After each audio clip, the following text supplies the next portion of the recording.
Pagi ini kita berada di candi, situs candi yang oleh masyarakat disebutnya sebagai Candi Bajang Ratu ya. Padahal kita tahu ini secara visual kita lihat ini adalah pintu gerbang atau ya, gapura. Iya, tapi kita tahu bahwa masyarakat itu pada umumnya memberi nama setiap peninggalan itu adalah candi. Iya, Ya, tapi nggak apa-apa Ya. ya karena saya itu beredar di masyarakat, tapi perlu kita perjelas bahwa ini adalah gapura. Iya. Gapura ini ya kita tidak tahu ini pintu masuk kemana atau keluar menuju kemana ya. Ya. Tapi apakah gapura ini menunjukkan sesuatu bahwa dia adalah pintu masuk ke tempat yang begini? Nah, mungkin yang perlu dulu diperjelas oleh Pak. Iya Pak Said. Ya, Bajang Ratu ini salah satu peninggalan dari masa Hindu-Buddha yang ada di Trowulan dan sudah sangat populer. Ya. Dari bentuk fisiknya betul sekali Pak, itu memang sebuah gapura. Ya. Namun memang penyebutan candi itu sudah berlangsung lama sekali. Bahkan ada salah satu skripsi Ya. yang ditulis oleh seorang arkeolog, Ibu Suyatni Satari dari UI. Itu menyebutkan juga bahwa ini sebagai candi. Ya. Dan bahkan lebih jauh dikatakan oleh beliau, ini dikaitkan dengan seorang raja Majapahit yang kedua, yaitu Jayanegara. Maksudnya kaitannya dengan Jayanegara sebagai apa? Bukan pintu gerbang atau sebagai tempat suci? Nah, karena dulu dianggap sebagai candi, maka bangunan itu sendiri dikaitkan dengan pendarmaan untuk Jayanegara. Oh gitu. Ya, jadi ini memang sesuatu yang secara akademis memang perlu dikaji ulang terkait dengan perkembangan informasi yang berkembang selanjutnya. Tapi memang apakah ada pendarmaan dalam bentuk pintu gerbang itu? Tentu saja tidak ada Pak Said, tidak ada. Karena bagaimanapun juga pintu gerbang itu sifatnya adalah profan, tidak sakral. Ya. Sedangkan pendarmaan itu sakral. Tapi dia pintu masuk ke tempat sakral. Iya, tepat sekali. Jadi sebagaimana tradisi yang dilakukan pada masa Hindu-Buddha, bahkan berkembang juga pada masa Islam yang awal, itu pola-pola penataan halaman atau ruang itu memang sering dibatasi dengan adanya keberadaan gapura dan dinding. Ya. Nah, khusus untuk Bajang Ratu ini, bentuknya yang mempunyai atap atau disebut sebagai paduraksa. Paduraksa. Ini sebenarnya menunjukkan bahwa orang akan melalui gerbang ini untuk memasuki ruang yang penting. Ya. Ruang yang penting. Jadi biasanya mendahului gerbang paduraksa ini ada dua gerbang yang lain yang berbentuk candi bentar. Oh, harus ada 3 gerbang ya Pak? Umumnya memang untuk tradisi Jawa kuno itu demikian. Oke. Jadi paduraksa itu adalah penunjuk seseorang akan memasuki tempat yang paling suci. Nah, oleh karena itu ini menjadi penanda sebenarnya untuk kita bahwa dengan mengkaji posisi ada keberadaan Bajang Ratu ini, tentu di salah satu sisinya itu merupakan tempat yang dianggap penting tadi. Iya. Oke. Gitu. Ya. Nah, ini kita melihat seperti ini, dia kan utara selatan nih. Ya, betul. Sebenarnya tempat sucinya itu di sebelah mana Pak? Di utara apa di selatan gitu? Iya, ini memang misteri bagi orang awam Pak. Tapi ternyata dari kajian arkeologinya Pak, kita mendapatkan bantuan dengan adanya ambang pintu atau dorpel yang terbuat dari batu andesit, di mana kita bisa melihat adanya mekanisme pintu Pak. Daun pintu maksud saya. Jadi gapura ini dahulu dilengkapi dengan sepasang daun pintu yang orang Jawa suka menyebutnya kupu tarung. Oh, kupu tarung karena dua itu ya? Ya, seperti hanya kalau di dalam film koboi itu kan sering gitu ya. Nah, ternyata dengan adanya ambang pintu itu kita bisa melihat ke arah mana daun pintu itu akan dibuka. Ya. Betul. Sehingga kita tahu tamu datang dari mana dan tuan rumah menyambut dari mana. Ya. Nah, ternyata dengan keberadaan dorpel itu, informasi yang kita peroleh, tamu itu datang dari selatan.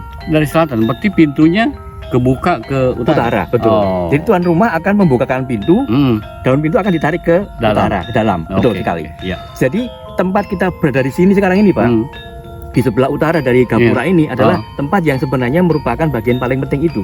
Oke. Ya. Berarti ada bangunan atau struktur yang ada di sebelah utara ini yang penting sebenarnya. Seharusnya demikian, Pak. Ya. Hanya saja memang saat ini sepanjang kita melihat ke utara sampai kira-kira 100 meter ke utara, memang kita tidak mendapatkan sisa arkeologis yang menonjol. Namun kita harus ingat pada satu konteks, yaitu adalah keberadaan toponim, Pak. Oh, toponimnya. Ya, karena keberadaan dari Bajang Ratu ini berada di dusun atau kampung keraton, Pak. Keraton. Oke. Ya. Jadi tentu kita perlu memberikan perhatian pada toponim ini. Bisa jadi toponim ini adalah rekaman masyarakat untuk realita di masa lalu, bahwa di daerah ini dulu ada bangunan yang memang dianggap sebagai keraton. Oh iya, bisa seperti itu ya. Ya, apalagi kalau kita menghubungkan dengan konteks artefaktual Gapura Bajang Ratu yang notabene bentuknya demikian megah, demikian bagus, dilengkapi dengan dinding yang sayang dindingnya sudah putus ya. Iya. Nah, ini juga indikasi secara arkeologis bahwa bukan orang biasa yang bisa membangun gapura seperti ini. Iya, apalagi ini Pak, raya dengan hiasan. Tepat sekali Pak. Jadi oleh karena itu hubungan antara toponim keraton kemudian keberadaan gapura ini dengan bukti bahwa untuk masuk ke areal penting itu ke arah utara, maka kita berharap ke depan mendapatkan data arkeologi yang mendukung hipotesa ini bahwa dusun keraton ini memang bukan sekedar rekaman masyarakat belaka, tapi didukung oleh data arkeologi. Oke. Nah, kita lihat temuan-temuan yang ada di sekitarnya, Pak. Dari di sebelah timur ya. Itu ada candi tikus. Tikus, betul. Nah, di bagian utara sana ada kumitir. Ya. Walaupun tidak pas utara ya. Terus ada lagi yang di sini ada beberapa struktur. Betul ya? Pak, betul. Itu di bagian selatan dari Bajang Ratu, betul. Jadi seperti itu kondisi temuan arkeologi yang ada di sekitar sini, Pak. Ya, memang Pak saya. Jadi memang menarik sekali keberadaan dari Bajang Ratu ini. Dan sebenarnya di bagian selatan kita berharap itu bisa didapatkan sisa dari dua gapura yang mendahului, Memang di lahan penduduk di sebelah selatan Gapura Bajang Ratu juga memang ada beberapa temuan berupa umpak batu, Pak. Ya. Umpak batu. Nah, itu yang di bagian selatan. Kemudian candi tikus itu posisinya memang tidak di timur persis ya, tapi ada ke tenggara, Pak. Tenggara. Sedangkan yang timur persis itu kumitir, Pak. Ya. Justru keberadaan kumitir ini sangat menarik, Pak. Karena apa yang ada di kumitir yang diekskavasi oleh BPJB 4 tahap ya, 4 tahap itu luar biasa. Kalau di sana ada bangunan sebesar itu, semasif itu, kemudian di sini kita duga sesuai dengan nama dusunnya keraton, apakah tidak mungkin kita kaji hipotesa ini bahwa antara apa yang ada di keraton, kemudian ada di kumitir ini memang saling terkait gitu, dalam konteks kota Praja Majapahit atau apalah namanya ya. Tapi ini konteksnya adalah kemungkinan ada hubungan tidak langsung antara keraton dengan kumitir sebelah timur, gitu. Ya. Nah ini Pak, jadi kita lihat bagaimana rayanya hiasan yang ada di gapura ini. Mungkin ada makna Pak yang dipahatkan di ragam hias itu. Iya, tepat sekali Pak Said. Jadi saya akan mulai dari paling bawah dulu Pak ya. Di bagian paling bawah dari gapura ini masih ada 3 panel pahatan pada bagian bawah itu. Yang sebenarnya belum lengkap ya, itu masih bagian bawah saja. Ternyata menunjukkan adanya relief cerita, Pak. Terkait dengan tokoh bernama Sri Tanjung. Sri Tanjung? Ya. Oke. Ini menarik perhatian, karena tema Sri Tanjung itu dibahatkan pada sejumlah candi di Jawa Timur. Yang paling lengkap itu ada di Candi Jabung di Probolinggo. Kemudian juga ada di Candi Surowono, Candi Tegowangi, Candi Penataran. Jadi artinya bahwa keberadaan dari cerita Sri Tanjung itu populer sekali pada masa Majapahit. Itu yang pertama di bagian bawah. Kemudian bagian atas itu banyak sekali diberi ornamen. Atas itu bagian atap atau badan? Kalau badannya cenderung polos, Pak. Polos ya. Nah, hanya ada sedikit ornamen untuk hiasan geometris saja. Nah, bagian atap itu dipahatkan kala. Ada kalanya. Ya, dan kala itu spesifik. Maksud saya spesifik artinya itu adalah gaya seni Majapahit. Kemudian juga ada kanan kirinya untuk atasnya dinding itu diduga itu adalah bagian dari cerita Ramayana. Dan Ramayana juga memang sangat populer pada masa Majapahit, terbukti pada Candi Penataran di Blitar juga ada episode Ramayana gitu. Nah, jadi relief ini nggak ada yang menggambarkan tokoh atau dewa tertentu.